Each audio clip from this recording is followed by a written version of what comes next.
Good morning. You're listening to Central Wisconsin's 24-hour information station, AM 1320 WFHR. It's time now for the Morning Magazine, brought to you by Comfort Air Heating, Cooling, Plumbing.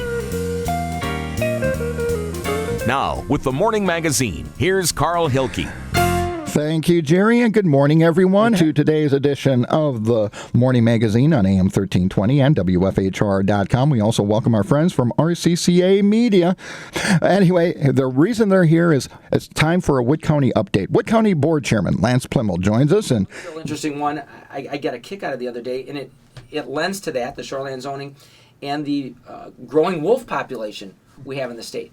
I have the same people in two different meetings in 2 days complaining that the DNR is over-regulatory, and on the other hand, they're under-regulatory.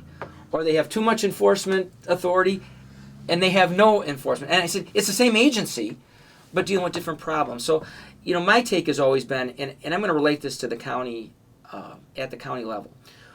We hire bright people. We hire the brightest people we can. And those of us who are policymakers really need to set that policy and then get out of the way and let those really bright people come up with those solutions to those problems. I will never be the biggest expert that we have in the area of human services or in the health department. I have a real good overview of everything that goes on at the county level, 2 inches deep. But if you want to scratch any deeper than that, we really need to let those experts flourish. And that's kind of taking the tethers off, letting them go, and come up with some innovative solutions to those problems that we've dealt with for a long time. As governments as a whole typically don't do things as well as the private sector does, as efficiently. But there are certain things that need to be done in the public sector by government for consistency, and there are just some things the private sector won't do because it's not profitable. So that's things that, and they don't do it, but they're needed for a civil society or like you said, a quality of life that we can all enjoy. Here's the question with this study coming out. We're in budget time, and everybody's awaiting what the governor's going to come down with. What are your concerns from a county standpoint? Well, I think, and I can say that this from a county's even association perspective across the state, there's a couple of issues that are tantamount to everything we're doing. One is sustainable, consistent highway funding. We have a crumbling infrastructure. Bridges, roads that were built 40, 50 years ago are in dire need of repair. We have dollars available to only do about a third of what we need to do. We in Wood County have bonded, which means borrowed money, to do some of those things because we know that the cost to do it now is much less than if we let them totally deteriorate and have to do those projects from the ground up. So transportation funding is number one. And by the way, there's a statewide, all 72 counties, town meeting going on with the Fix It campaign. We have one of those meetings in Wood County tomorrow night, 7 o'clock at the Highway Department. So if you want to weigh in on this issue statewide, they're trying to get attention everywhere to the need to address this issue. So transportation is number one. Build out a broadband and capability, internet capability, Wi-Fi capability across the state. We know from an education perspective, if we cannot provide that, all of our students are way behind everybody else that's coming out of some of the more urban areas. So absolutely has to be done. The growing opioid epidemic and mental health issues. We need dollars to deal with that. It's easy to go out and say arrest them and throw them in jail, and then I ask what jail would you like me to throw them in, and when you hear a price tag of $30, $40, $50 million to build the jail, there's usually a taxpayer revolt. And I'm not saying there shouldn't be, but we need alternatives, ways to handle that. So, transportation, infrastructure build out, both communication and transportation, mental health, and then the one that we just cannot get our arms around, and it's a federal mandate or a state mandate, is the medical assistance Medicaid portion of this. For instance, in Wood County, we run a nursing home facility. We do that because we want to keep families together. We want those the children, the grandchildren to be close to those people that we have as residents. We want to be able to provide that service. The costs there continue to grow, and at the same time, the payments that we receive to do that are less than half of what it cost. I'm not talking profit, to have those people in those homes. And the state keeps saying, we're going to give you less or we're going to cut it back. They tax us to have the beds empty, in effect, or just to reserve those beds, and yet they want us to provide the service in years going forward as we need them. that is another one that just is killing counties across the state. So those are the big issues out there. How is Wood County looking from a tax perspective? I guess that's the thing. Listeners and viewers always are concerned about how much is it going to hit me in the pocketbook. The picture has not been rosy this year, and I've been around. I'm pushing 20 years, I guess. This is, and I know my finance director will get a kick out of this if he's listening, because I always tell him, he always tells me the sky's falling, it's going to be a terrible budget year, and we usually get through it. This year, Mr. Martin, you are right. This is an extremely difficult budget year. We in Wood County have always had the philosophy that the money is best left in the taxpayer's pocket until we need it. You spend it better than we spend it. So we'd rather not, I'll call, take it away and have it in a slush fund for a rainy day. We've been penalized over the years for not raising taxes because you can't reserve that available excess rate or dollars and then later use it.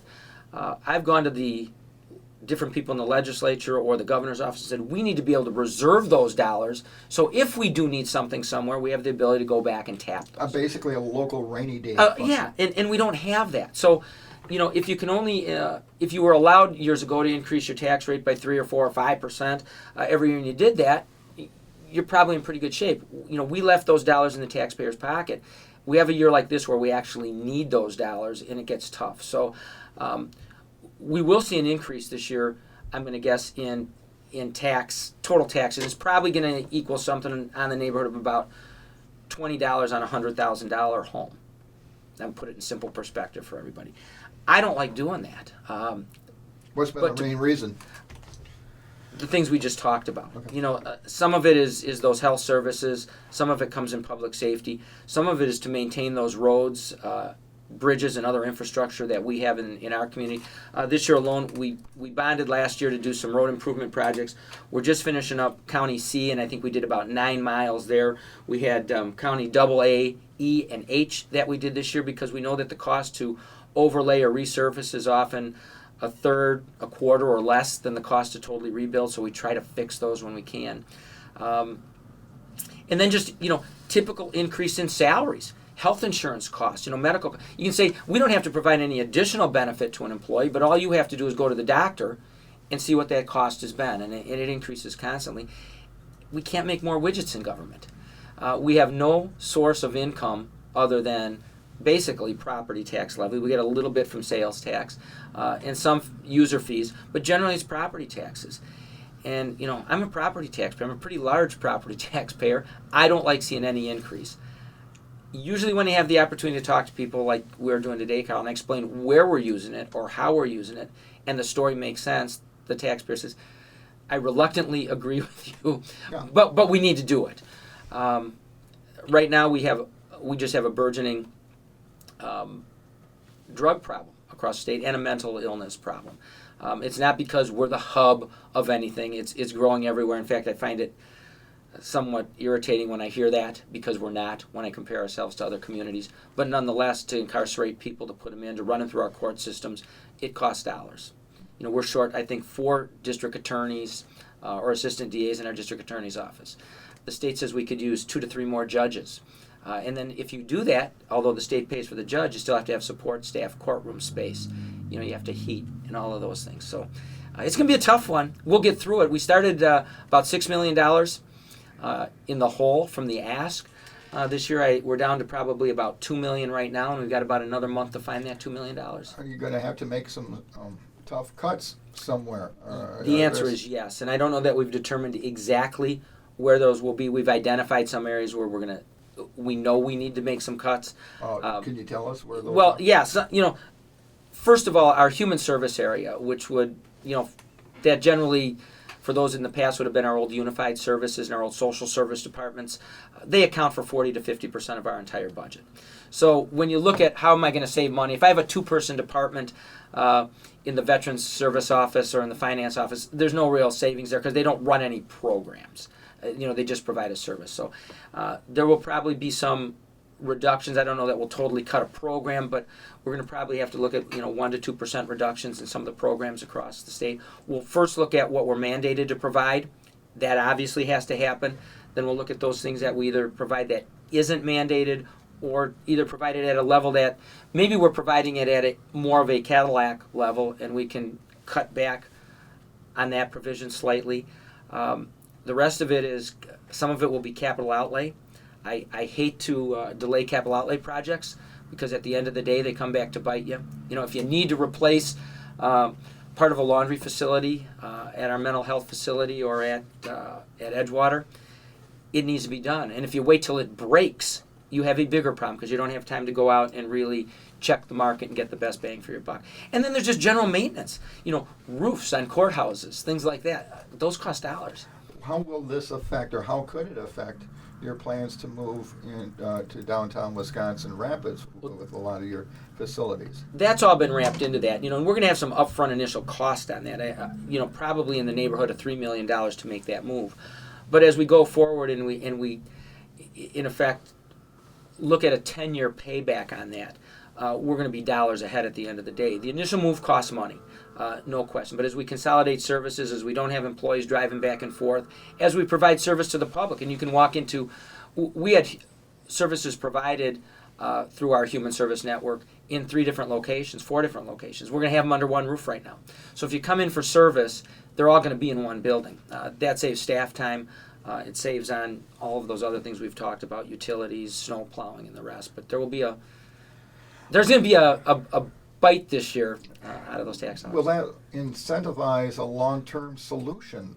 Could we look at different ways of doing things long-term to try and prevent this from happening in the future? Or is this just going to be part of the ongoing debate about going back to our original topic, county government in Wisconsin, this relationship between the state, which said you're the arm of state government, do this, and by the way, we're not going to give you any extra money. Yeah, it's what's the long-range plan? We tend to govern crisis to crisis, and one of the things we do when I meet in Madison with the Counties Association staff, or we're meeting with different legislators, is what's the long-term plan? How do we address this 10, 20, 30 years from now? 10, I'll be gone. 20, I might be dead. But at the end of the day, we have to have long-term solutions. We have to all be sitting at the table and think about service delivery, what we're going to deliver. And then the one thing that I keep going back to is, what is really the scope of government? What are we supposed to provide? I think if you look around the room, you look around your community, there's a lot of things that we do in government that really have nothing to do with government. And you wonder, how did we get to this point in the first place? So all of those things are being looked at. Everything's on the table. And so what's the long-term plan? What are we doing tomorrow? And I haven't even touched on it. What was a front-page article in the Sunday Journal Sentinel about the state's long-term pension problem. We thought that was all solved with Act 10, but it turns out no. There is and it was a very detailed article on the problems the state, and it has to do with the relationship between state and local government and local government employees. Well, what we have the biggest problem within the state right now is really demographics, and people find this difficult when I say it, but we really don't have a job shortage in the state. We have an employee shortage in the state, or a trained employee shortage. Everywhere I look, there are jobs available, high-tech jobs, high-paying manufacturing jobs. We don't have people to fill those jobs. And you talk to any employer out there and ask them why they haven't expanded or built additional facilities, they can't get employees. We have bright young people leaving the state for metropolitan areas. That's where government has to step in. And sometimes when you ask, why are we building an aquatic center? Why do we have a skate park? Why do we have walking, biking, hiking trails? Number one on everybody's list right now, I don't care who you ask, where you go, is quality of life. Mm-hmm. And if we don't provide the infrastructure for quality of life, they'll go somewhere else. You can kind of kiss your way of life that you have right now goodbye, because those young people are more mobile. They tend to stay in jobs 2, 3, 4, 5 years at the max, and they're going to go where that quality of life exists. That's right. And they refer to it as a gig economy. They don't refer to it as a job. Hey, this is my current gig. Yep. and believe it or not, the dollar paid is not the deciding factor in where they go. No, they want an active lifestyle. They want a clean environment, a safe environment. The things we take for granted, but it costs money to provide. Right, and so fewer of us are providing those dollars as we look at those retirement systems. I always laugh. I saw a younger person with a T-shirt on the other day. It said something to the effect of, be nice to me. I'm going to be paying your Social Security benefits, and they're right. That's what it is at the end of the day. A very interesting discussion this morning. We could go on for another half hour or more, but I appreciate your time as always, and we'll do it again next month. Thanks, Carl. I always appreciate the opportunity. Wood County Board Chairman Lance Pliml wrapping up part one of today's edition of the Morning Magazine. The Morning Magazine, as always, is brought to you by Comfort Air.